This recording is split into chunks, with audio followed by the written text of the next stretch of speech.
Hello, a very happy good morning. My name is Shreya Gupta and today we will discuss about what is the education system in Vedic period. आज हम बात करेंगे कि education system जो ancient period के दौरान था वो क्या था। आज हम बीएड पेपर 2 जो कि है कंटेम्प्रेरी इंडिया एंड एजुकेशन, इस पेपर की बात करेंगे। बीएड में जो भी पाठ्यक्रम तैयार किया जाता है वो इंटरडिसिप्लिनरी मेथड से होता है। तो कोई भी जो ग्रेजुएशन में आप जो सब्जेक्ट्स पढ़ते हैं वैसा कोई भी सब्जेक्ट्स आपको बीएड में नहीं पढ़ाया जाता है, क्योंकि ये एक ट्रेनिंग प्रोग्राम है और हम इस पाठ्यक्रम के दौरान क्या करते हैं कि शिक्षक तैयार करते हैं। इसलिए हम मल्टी डिसिप्लिनरी अप्रोच के तहत यहाँ पे पढ़ाते हैं। और इस पेपर में आप पढ़ेंगे कि जो जहाँ से इतिहास स्टार्ट होता है वहाँ से लेकर जो हमारी नई राष्ट्रीय शिक्षा नीति आई है 2020 तक, जो शिक्षा व्यवस्था का एक इतिहास रहा है, आज हम उसकी बात करेंगे। इस पेपर में हम उसकी बात करते हैं। तो आज हम पहला जो टॉपिक स्टार्ट करने जा रहे हैं वो वैदिक पीरियड में एजुकेशन सिस्टम क्या था इसके बारे में बात करेंगे। तो आइए स्टार्ट करते हैं आज की इस क्लास को। वैदिक शिक्षा प्रणाली में जैसा कि हम जानते हैं कि जब हम वैदिक पीरियड की बात करते हैं तो जो हमारे 4 वेद हैं, ऋग्वेद, यजुर्वेद, अथर्ववेद और सामवेद, इन चारों वेद जब लिखे जा रहे थे उसी टाइम पीरियड को हम क्या कहते हैं, वैदिक पीरियड कहते हैं। और जैसे कि इसमें बताया गया है कि लोकमान्य तिलक ने भी कहा है कि ऋग्वेद में वर्णित नक्षत्र की स्थिति के अनुसार 4000 से 2500, ये तो विभिन्न विद्वानों के अनुसार है, लेकिन वैसे जो वैदिक पीरियड होता है वो 1500 से लेकर 600 ईसा पूर्व तक चलता है और इसे 2 कैटेगरी में डिवाइड किया जाता है। पहला ऋग्वैदिक पीरियड और दूसरा होता है उत्तर वैदिक पीरियड। जो ऋग्वैदिक पीरियड होता है वो हमारा 1500 से 1000 ईसा पूर्व होता है और जो उत्तर वैदिक पीरियड होते हैं जिनमें अन्य 3 वेद लिखे गए हैं उसे हम उत्तर वैदिक पीरियड के नाम से जानते हैं। चलिए सबसे पहले हम जानते हैं कि जो वैदिक कालीन शिक्षा व्यवस्था है उसमें शिक्षा का क्या अर्थ होता था। वहाँ पे सामान्यतः क्या किया जाता था, जो शिक्षा प्रारंभ होती थी बच्चों की वो 5 वर्ष की आयु से प्रारंभ होती थी और वो एक संस्कार के माध्यम से प्रारंभ होती थी। जो पहला जो संस्कार है वो होता था विद्यारंभ संस्कार।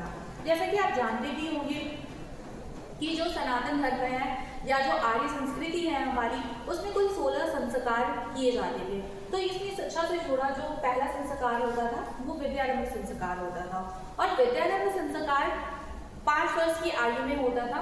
ये घर पर ही होता था और घर परिवार के बीच में होता था।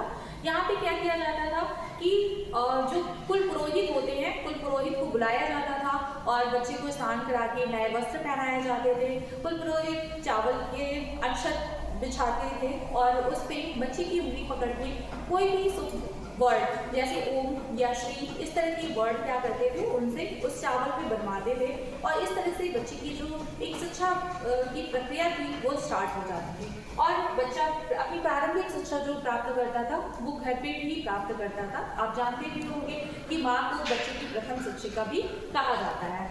जो दूसरा गुरुकुल में उपनयन संस्कार के बाद दिया जाने वाला जो ज्ञान और कौशल था उसे भी शिक्षा कहा जाता था। लेकिन गुरुकुल जाने से पहले जैसे आप बीएड कोर्स में जब एडमिशन लेते हैं उस समय आपका एक एंट्रेंस एग्जाम होता है जिसे बोलते हैं कि बीएड की प्रवेश परीक्षा। उस परीक्षा को पास करने के बाद ही आप बीएड में एडमिशन लेते हैं। उसी तरह वैदिक कालीन पीरियड में जब छात्र गुरुकुल जाते थे तो उनके लिए एक उपनयन संस्कार होता था और उस उपनयन संस्कार के बाद ही उन्हें गुरुकुल में प्रवेश मिलता था।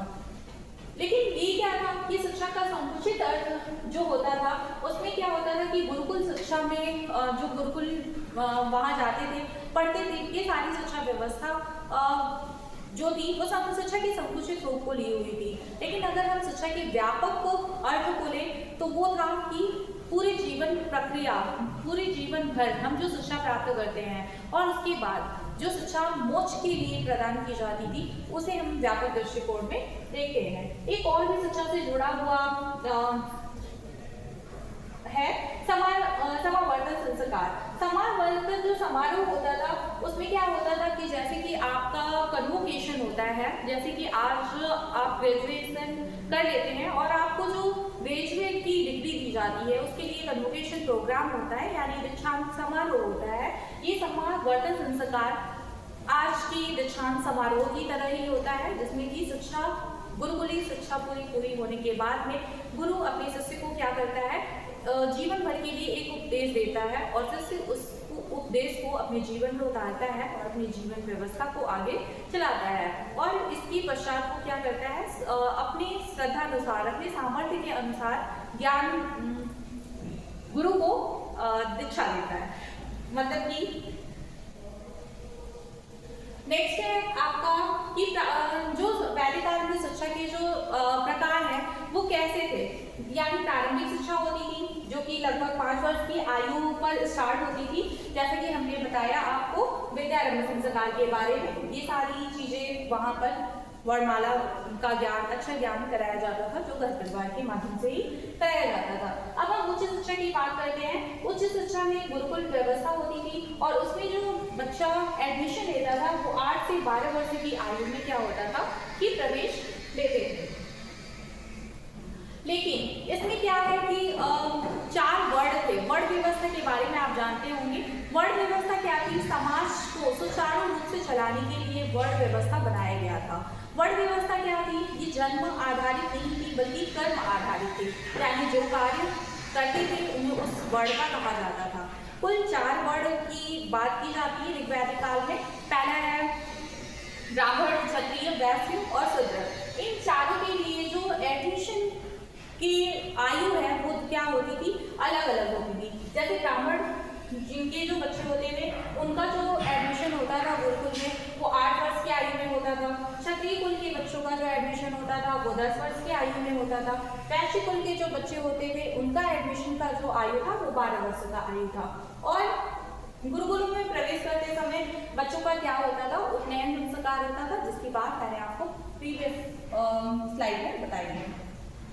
हम क्योंकि देखिए कोई ना कोई विशेषता अवश्य होती है किसी भी शिक्षा प्रणाली के, तो वैदिक शिक्षा प्रणाली के भी कुछ अभिलक्षण होंगी, कुछ विशेषताएं होंगी। आइए जानते हैं कि वो क्या विशेषताएं रही हैं। तो सबसे पहले ये कहा जाता है शिक्षा का प्रशासन तथा वित्त। हम कहते हैं कि कोई भी शिक्षा व्यवस्था है या कोई भी समारोह है, कोई भी चीज है, वो बिना वित्त के संभव नहीं है। इसलिए लक्ष्मी जी की आरती में भी हम गाते हैं कि तुम बिन यज्ञ न होवे, वस्त्र न कोई पाता, खान पान का वैभव सब तुमसे आता। यानी स्त्री बहुत इंपॉर्टेंट है, वित्त बहुत इंपॉर्टेंट है, क्योंकि उसी से कोई भी संस्था संचालित होती है। लेकिन उस समय जो शिक्षा व्यवस्था थी उसमें वित्त का और स्रोत क्या था, इसके बारे में चर्चा आगे करेंगे। सबसे पहला जो था शिक्षा का प्रशासन एवं वित्त की बात करते हैं तो राज्य के नियंत्रण से मुक्त थी। शिक्षा में राज्य का कोई भी हस्तक्षेप नहीं होता था। वो पूरी गुरुकुल प्रणाली जो थी वो गुरु के द्वारा संचालित होती थी और गुरु ही उसके नियम बनाता था, उसकी व्यवस्था, उसका प्रशासन, समस्त उत्तरदायित्व किसका होता था, गुरु का ही होता था। नेक्स्ट हम बात करते हैं कि वैदिक कालीन जो शिक्षा व्यवस्था थी वो पूरी तरह से निःशुल्क शिक्षा व्यवस्था थी। आप अपने रुचि एवं व्यवसाय के आधार पे, अपनी रुचि और अपने कौशल, अपने गुण के आधार पे आप शिक्षा को चुन सकते थे और आप उसे प्राप्त कर सकते थे। कोई भी आपसे किसी भी प्रकार का कोई भी शुल्क आपसे नहीं लिया जाता था। नेक्स्ट है आय के स्रोत क्या होते थे, क्योंकि जैसे कि हमने बताया कि कोई भी शिक्षण व्यवस्था जो है, जो भी कोई संस्था है वो वित्त के बिना नहीं चल सकती। तो क्या स्रोत रहे होंगे वित्त के, उसके बारे में हम जानते हैं। सबसे पहले क्या होता था कि जो 3 प्रकार के वित्त के स्रोत होते थे। पहला क्या होता था कि जो दान मिलता था, यानी समृद्ध जो वर्ग के लोग थे या जो राजा होते थे वो क्या करते थे, गुरुकुलों को बड़े बड़े दान देते थे। तो पहला स्रोत क्या था, दान था। दूसरा ये था कि जितने भी शिष्य होते थे वो क्या करते थे, उनको पढ़ाई के साथ साथ में उनको भिक्षावृत्ति भी करनी होती थी, यानी भिक्षा भी मांगने जाना होता था। तो वो भिक्षाटन हो गया। और तीसरा ये हो गया कि जब गुरु दक्षिणा, कि जब समावर्तन संस्कार के बाद कोई भी शिष्य अपनी पूरी शिक्षा कंप्लीट करके जब अपने वापस अपने सामाजिक जीवन या उत्तरदायित्व को निभाने जाता था, उसके पहले वो क्या करता था, गुरु को गुरु दक्षिणा देता था। तो ये 3 जो है आधार थे वित्त के। आइए हम बात करते हैं कि शिक्षा के क्या उद्देश्य थे उस टाइम पे। तो हम जैसा कि प्रोफेसर अलदेकर हैं, इन्होंने भी कहा है कि उस समय क्या था कि जो शिक्षा व्यवस्था थी उसमें धार्मिकता की भावना, व्यक्तित्व विकास, चारित्रिक विकास और मोक्ष की प्राप्ति पर ज्यादा बल दिया जाता था। सबसे पहले अगर हम बात करें तो इसमें ज्ञान का विकास करने की बात कही गई है और शिक्षा को में अपनी ज्ञान, अपनी नॉलेज को इन्हेंस करने, यानी जो 25 वर्ष की ब्रह्मचर्य की जो आयु है वो पूरी ही तरह से क्या थी, शिक्षा यानी ज्ञानार्जन के लिए समर्पित थी। दूसरा हम बात करते हैं शारीरिक स्वास्थ्य के संरक्षण एवं संवर्धन की, यानी कि आप जैसे कि आपने सुना भी होगा कि ये कहा जाता है कि स्वस्थ मस्तिष्क में ही स्वस्थ ज्ञान उत्पन्न होता है। तो यानी अगर आपका शरीर स्वस्थ रहेगा तभी आप अच्छे विचारों को अपने अंदर आत्मसात कर सकते हैं। तो शारीरिक स्वास्थ्य के संरक्षण एवं संवर्धन हेतु आपको गुरुकुल के सभी नियम मानने होते थे। उसमें होता था कि शिष्यों को प्रातः ब्रह्म मुहूर्त में क्या करना होता था, उठना होता था, दातुन करना होता था, स्नान करना होता था, व्यायाम करना होता था। और न केवल ये शिष्यों के लिए था बल्कि गुरु भी सेम रूटीन फॉलो करते थे। सेम जो दिनचर्या होती थी वो गुरु के लिए भी होती थी और शिष्य के लिए भी होती थी। और उन्हें व्यसन आदि से दूर रहना होता था, अपनी मानसिक संवर्धन के लिए उचित आचार विचार करना होता था और उन्हें क्या कोई भी चीज जो भी उनके आचरण के लिए, उनके व्यक्तित्व के लिए अगर दुरुपयोगी है तो उसे वो करना वर्जित होता था। नेक्स्ट है संस्कृति एवं संरक्षण का विकास, क्योंकि शिक्षा ही एक ऐसा माध्यम है जो क्या करती है, संस्कृति का हस्तांतरण करती है और संस्कृति हस्तांतरित होती है शिक्षा के माध्यम से।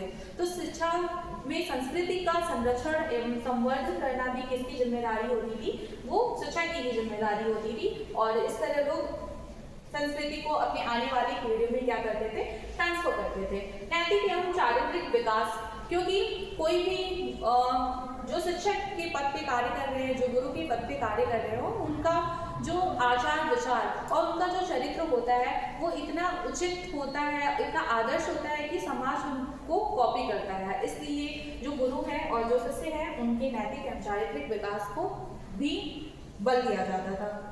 आध्यात्मिक उन्नति न केवल कला कौशल को सीखना, ज्ञान प्राप्त करना, बल्कि आध्यात्मिक उन्नति पे भी इस वैदिककालीन शिक्षा व्यवस्था में काफी फोकस किया जाता है। नेक्स्ट अब हम बात करते हैं शिक्षा की पाठ्यचर्या की। शिक्षा की जो पाठ्यचर्या थी, क्योंकि पाठ्यचर्या किसी भी आधार होती है कि आप उसमें क्या पढ़ेंगे। जैसे कि आप बीएड में पढ़ रहे हैं तो आपको कितने पेपर पढ़ने हैं, क्या कौशल आपको सीखने हैं, ये सारी जो व्यवस्था होती है ये पाठ्यचर्या में ही बताई जाती है। तो हम बात कर रहे थे वैदिक पीरियड के पाठ्यचर्या के बारे में। वैदिक पाठ्यचर्या को 2 स्तरों में डिवाइड किया गया था। जैसे कि आप देखेंगे कि शिक्षा की संरचना में भी क्या हमने बताया था कि जो विषय है उन्हें, जो पाठ्यक्रम है उसी आधार पर उन्हें 2 भागों में विभाजित किया गया है। पहला प्रारंभिक शिक्षा का पाठ्यक्रम, इसमें जैसा कि मैंने आपको बताया था कि ये किस संस्कार से स्टार्ट होती है, विद्यारंभ संस्कार से स्टार्ट होती है। और इसमें बच्चे को क्या पढ़ाया जाता था, भाषा, व्याकरण, गणना का सामान्य ज्ञान तथा सामाजिक व्यवहार और धार्मिक क्रियाओं का प्रशिक्षण दिया जाता है। अब मैं इसे सामान्य भाषा में आपको बताती हूँ। जब आप अपना टाइम याद करिए कि जब आप 5 वर्ष के थे तो आप क्या पढ़ते थे, क ख ग घ यानी अक्षर ज्ञान, गिनती पढ़ाया जाता था कि एक बार सीधी गिनती पढ़िए 1 से लेके 100 तक, फिर उल्टी गिनती पढ़िए, है ना। तो ये सारी चीजें आपको गणना का सामान्य ज्ञान कराया जाता था। तथा सामाजिक व्यवहार, जैसे आपको याद होगा कि जब आपके घर कोई मेहमान आते थे तो आपको बोला जाता था कि बेटा ये अंकल है, इन्हें प्रणाम करो, पैर छुओ, है ना, कि अच्छा वो वाली पोएम सुना दो जो जॉनी जॉनी, ठीक है। तो ये सारी चीजें यानी सामाजिक व्यवहार आप किस तरह से करेंगे इसका प्रशिक्षण दिया जाता है। साथ ही धार्मिक क्रियाओं का भी प्रशिक्षण दिया जाता है। जैसे कि बच्चा नहा के आता है तो वो बोलते कि जाओ भगवान को जय करके आओ। तो ये सारी जो छोटी छोटी क्रियाएं हैं, इन सभी चीजों का प्रशिक्षण क्या किया जाता था, आपको प्रारंभिक शिक्षा के पाठ्यक्रम में दिया जाता था। और जैसा कि आप जानते हैं कि मातृभाषा में शिक्षा जो दी जाती है वो मातृभाषा में दी जाती है, तभी बच्चों को समझ में आता है। जैसे कि अभी राष्ट्रीय शिक्षा नीति 2020 में भी इस बात पे काफी फोकस किया गया है कि शिक्षक मातृभाषा का प्रयोग करे, क्योंकि बच्चा अपनी लैंग्वेज में सबसे ज्यादा सीखता है। तो उस समय का मातृ लैंग्वेज क्या था, क्योंकि उस समय संस्कृत भाषा ही मातृभाषा होती थी, तो आपको संस्कृत भाषा और उसके व्याकरण की जानकारी भी यहाँ प्रारंभिक स्तर पे पढ़ाई जाती थी।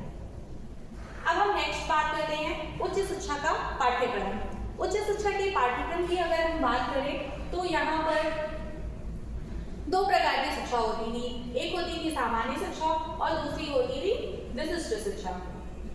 सामान्य शिक्षा में जो आपको पढ़ाया जाता था धर्म और नीति शास्त्र की शिक्षा दी जाती थी। व्यायाम, तो आपको नित्य व्यायाम करना होता था।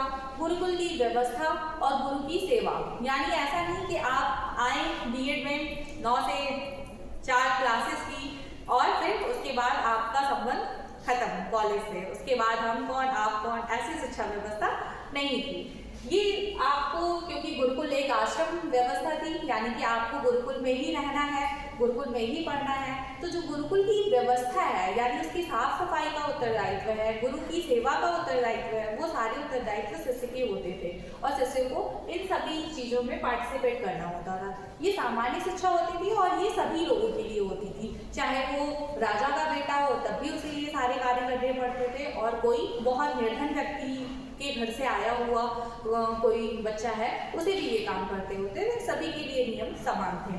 अब हम बात करते हैं विशिष्ट शिक्षा की। विशिष्ट शिक्षा में क्या है कि आप अपने वर्ड के अनुसार, यानी जैसे कि आपको प्रीवियस स्लाइड में मैंने बताया कि वर्ण व्यवस्था क्या है। वर्ण व्यवस्था समाज को सुचारू रूप से चलाने के लिए पूरे समाज को 4 भागों में डिवाइड किया गया था, ब्राह्मण, क्षत्रिय, वैश्य और शूद्र। तो इन सभी के ये, लेकिन ये जब वैदिक पीरियड था तब ये व्यवस्था जन्म आधारित नहीं थी, ये कर्म आधारित थी। यदि कोई शूद्र का बच्चा है और अगर वो धार्मिक अनुष्ठानों में मंत्रों के उच्चारण में, क्रिया कर्मकांड कराने में अगर उसकी रुचि है तो वो ब्राह्मण ही कहलाएगा। अब हम बात करते हैं कि जैसे कि इसमें कर्मकांड, ज्योतिर्विज्ञान, सैनिक शिक्षा, कृषि, पशुपालन, कौशल, राजनीति, भूगर्भ शास्त्र और प्राणीशास्त्र, इन तमाम विषयों की जो शिक्षा होती थी वो दी जाती थी और बच्चा अपने वर्ड और अपनी रुचि के अनुसार से इस पाठ्यक्रम का चयन करता था।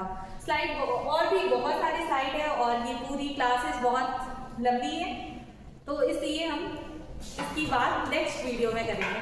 तब तक के लिए धन्यवाद।